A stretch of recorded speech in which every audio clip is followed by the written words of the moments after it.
Sejam muito bem-vindos, pessoal, a mais um vídeo. Mano, agradeço mais uma vez vocês por estarem aqui. Sextou, meus amigos, sextou. Hoje é sexta-feira. E ó, mais um final de semana quente no Campeonato Brasileiro tá se aproximando. Campeonato Brasileiro que vai ganhando contornos esperançosos para uns, dramáticos para outros. A gente vive aí o drama do Fluminense, que está muito perto da zona de rebaixamento. Então os próximos jogos do Fluminense serão finais. E o Fluminense não tem um caminho muito fácil, não. Não tem um caminho muito fácil, não. Tem alguns jogos chatinhos aí para enfrentar. Nós temos também a situação entre ali Palmeiras, Botafogo, Fortaleza, que vivem, né? Essa expectativa de correr ponto a ponto. Botafogo lidera. Técnico Arthur Jorge de maneira muito inteligente. Técnico Arthur Jorge é inteligente, hein? Isso a gente não pode negar, não. O Arthur Jorge, de maneira muito inteligente, ele tenta estancar qualquer tipo de crise interna. Quando eu falo crise, eu não estou falando de crise por desempenho esportivo, mas eu estou falando de crise por questões ali interpessoais, de confusão dentro de campo, a questão ali do Luiz Henrique. Então, o Botafogo segue a estratégia de não dar voz a polêmicas. E, por exemplo, a coletiva do Arthur Jorge no pós-jogo, ele não falou absolutamente nada sobre confusão. Ele minimizou, como se fosse uma situação de jogo, e ele seguiu o discurso dele normalmente. Então ele trabalha também de maneira inteligente externamente. Isso a gente tem que ver dentro de vestiário como o Botafogo vai se comportar aí nos próximos jogos, tá bom? E também a gente vive a expectativa lá do Corinthians. O Corinthians tem esperanças de ir para a Libertadores. Vocês acreditam nisso? O Corinthians, cara, tem esperanças, traça um plano para conseguir pelo menos a classificação para pré-Libertadores. E, inclusive, a situação política no Corinthians, ela é um pouco delicada. Porque no atual momento, o Corinthians tenta tramitar o impeachment do presidente Augusto Melo.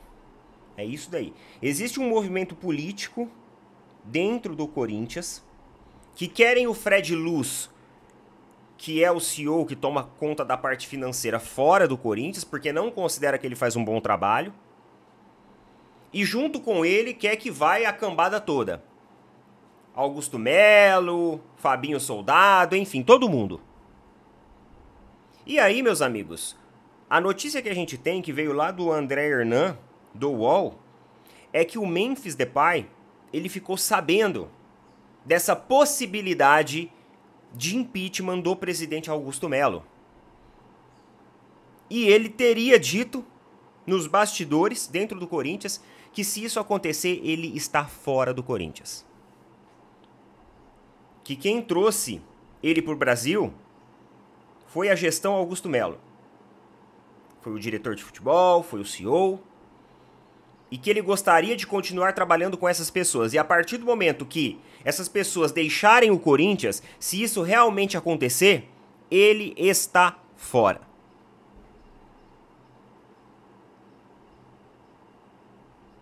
Na minha visão, o jogador, ele vem para um clube de futebol para jogar pelo clube. Quer dizer que se a Leila não for reeleita, todo mundo vai sair do Palmeiras? Não tem como misturar as coisas, né?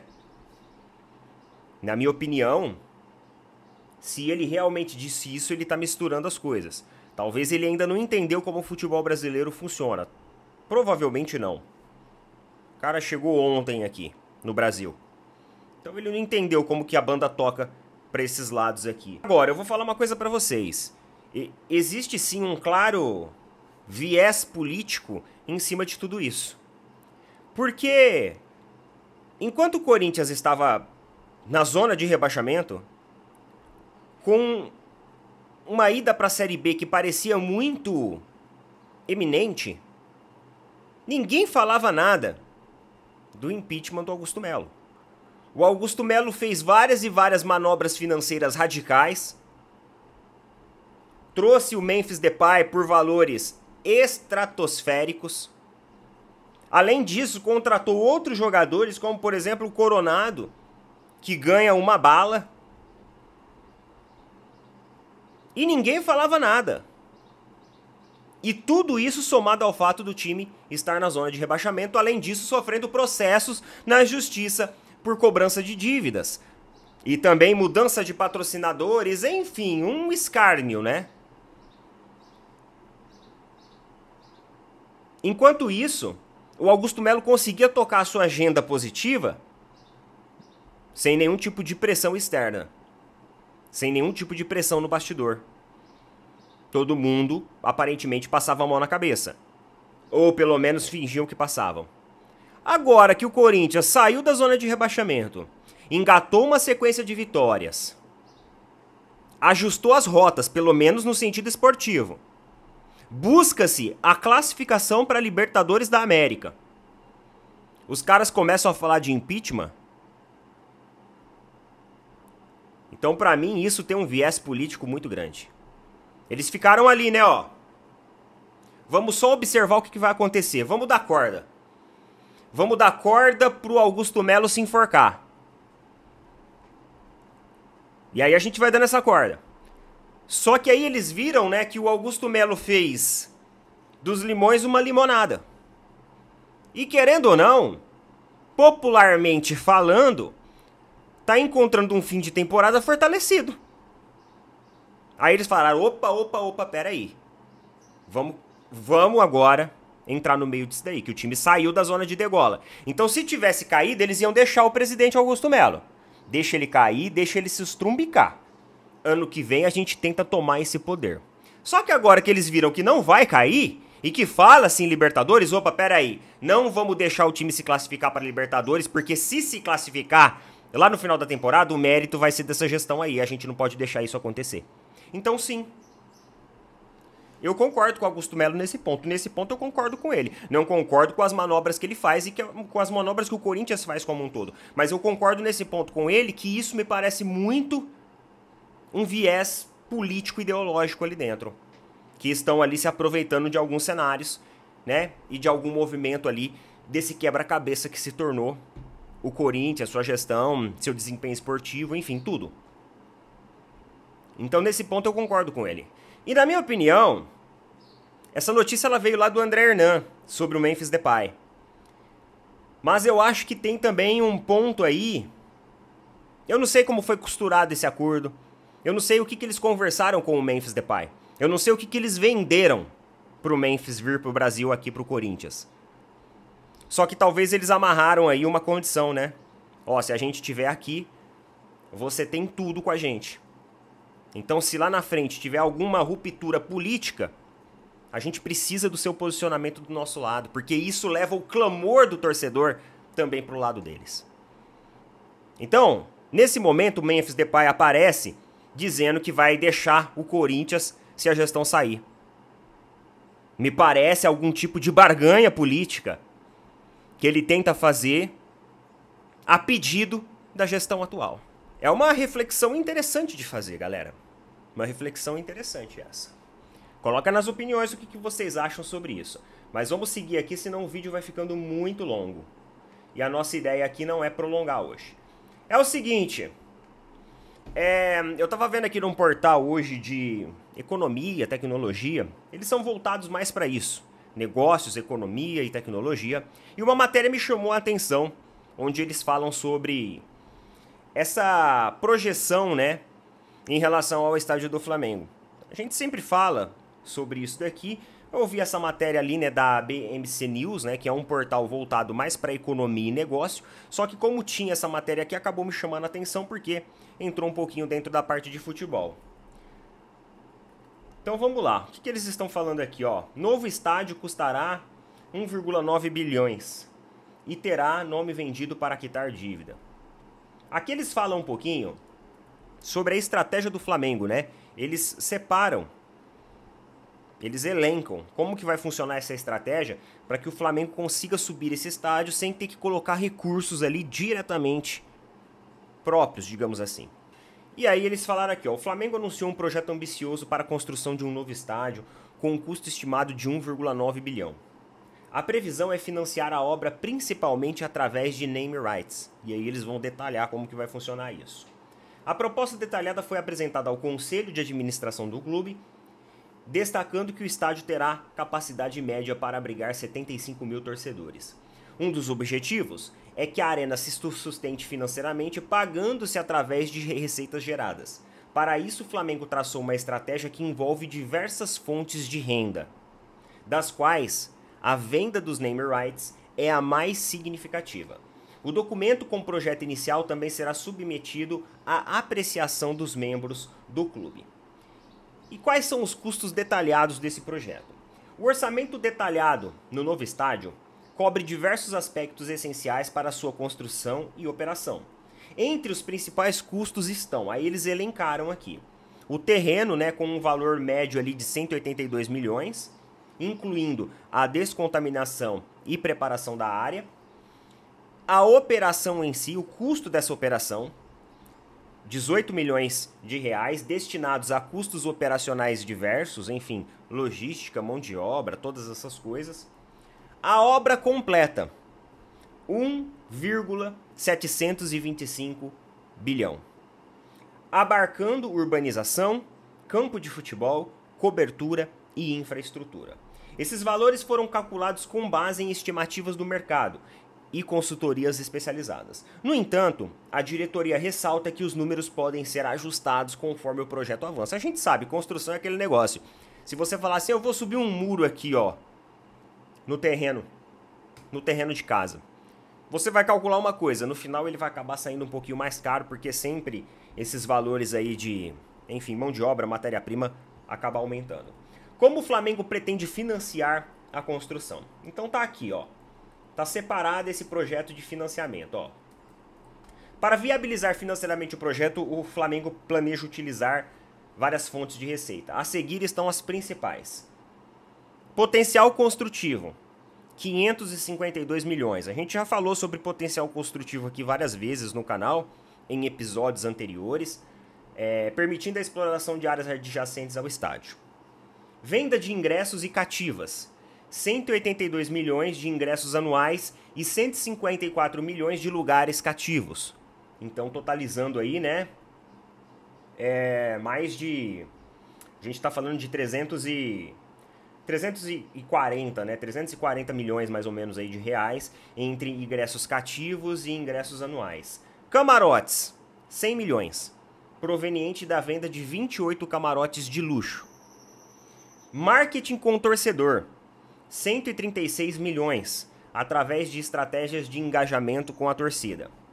E aí, vem os name rights, que tem o maior peso dessa fatia, que são 807 milhões de reais, fundamentais para a construção. O contrato de name rights deve durar 20 anos, com um valor anual estipulado em 73 milhões de reais.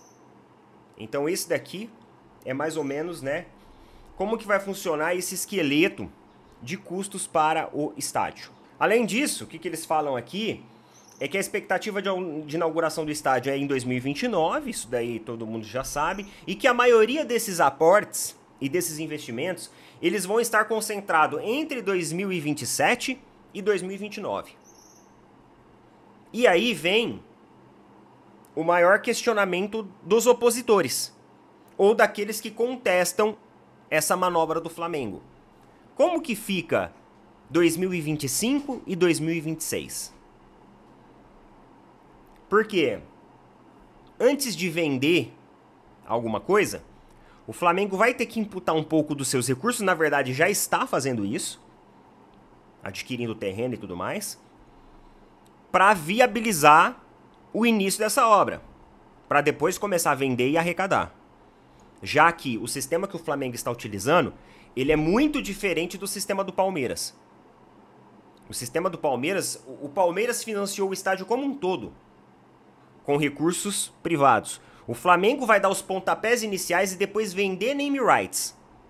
é outra proposta, outro contrato, outra divisão, outro sistema, completamente diferente. Então, os opositores eles batem nessa tecla, né? Como que o Flamengo vai administrar tudo isso agora? E tem gente que fala que as receitas do Flamengo ultimamente, elas têm gerado um pouco de incômodo dentro dos setores financeiros. Que o Flamengo tá ali, né? Com as contas muito elevadas. E isso representa uma preocupação futura. Por outro lado, vale a gente sempre lembrar, e eu até puxo uma frase que a Leila falou. A Leila falou o seguinte, para falar sobre, né, o sistema financeiro de clubes de futebol. Ela falou que é muito fácil hoje você quebrar um clube de futebol. Que qualquer presidente, com uma caneta na mão, pode fazer isso em 3 meses facilmente. Pegar um clube que esteja organizado, estruturado, saudável e tornar ele um clube endividado. Então isso não é uma exclusividade da gestão do Landim, e isso também não vai ser uma exclusividade da próxima gestão, seja de quem for. Isso é uma coisa que está dentro do futebol. Sabe por quê, pessoal? Porque quando a gente fala das receitas de clube, quando a gente fala de fluxo de caixa de clube de futebol, ele envolve pagamentos de salários absurdos, astronômicos para jogadores. Então esse fluxo de caixa ele tem que estar muito bem estrategicamente definido, calculado, porque isso pode eventualmente gerar problemas no futuro. Então, se a gente for se preocupar com isso, os clubes não contratam jogadores de expressão, os clubes não constroem seus estádios, os clubes não fazem as manobras que tem que fazer, que tem o seu risco, na busca de serem mais competitivos e de terem uma estrutura melhor. A gente sempre vai ficar refém da visão, mas e se? E não adianta. E não adianta. A gente precisa investir na parte esportiva, a gente precisa investir na parte estrutural, precisa correr, digamos assim, entre aspas, esses riscos. Mas é claro que isso tem que estar muito bem calculado e muito bem planejado. E na minha opinião, o Flamengo é um time que tem condições de ter o seu estádio próprio. Pode sofrer um pouco com o seu fluxo de caixa, ficar talvez um pouco ali no limite. Pode. Só que assim, para você endividar um clube como Palmeiras e Flamengo hoje, você precisa ser muito irresponsável. Neto, mas em 3 meses você acabou de falar que dá pra endividar. Sim, se você for muito irresponsável. Muito irresponsável. E isso, pessoal, não é o Neto que tá falando aqui. Quem falou isso foi a Leila, que é uma administradora de recursos, que trabalha com empresas financeiras, que tá dentro desse mundo corporativo e que conhece a gestão de equipes de futebol, pelo menos financeiramente falando. Ela pode não entender do aspecto esportivo, que a gente tanto reclama aqui. Mas, sobre o aspecto financeiro, ela sabe muito bem. Tá bom? Coloca nas opiniões aí o que vocês acham sobre os assuntos de hoje. E é isso daí. Tamo junto. Boa sexta pra todo mundo. Valeu, falou, até mais.